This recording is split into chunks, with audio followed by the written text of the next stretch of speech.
જામનગરમાં ખોડિયાર કોલોની વિસ્તારમાં રાજ્ય પુરોહિત બ્રાહ્મણ બોર્ડિંગ પાછળ એક મકાનમાં ભાડે રહેતા એક દક્ષિણ ભારતીયના સામાનની ચોરી થઈ હતી, જેમાં જુદા જુદા દાગીના સહિત કુલ 24 તોલા સોનાની ચોરી થઈ હોવાનું પ્રકાશમાં આવ્યું છે.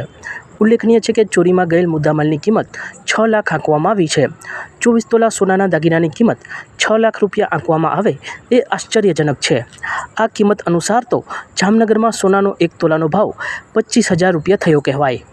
દિવસના ચોરીથી ખળભળાટ થયો છે અને ઉપરથી ચોરાઉ માલમત્તાની કિંમતનું આકલન પણ ચર્ચાનો વિષય બન્યું છે.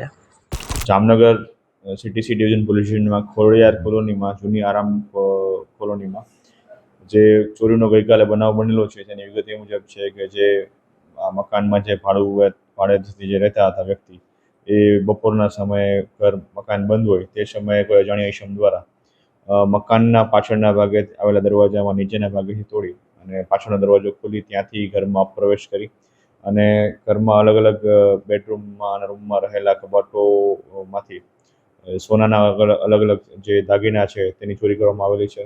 જે ચોરીમાં આશરે કુલ અલગ અલગ જ્વેલરી મળીને આશરે 24 તોલા સોનું અને જેની કિંમત 6,01,000 રૂપિયા જેટલી થાય છે એ બાબતના કુલ ચોરી થઈ છે.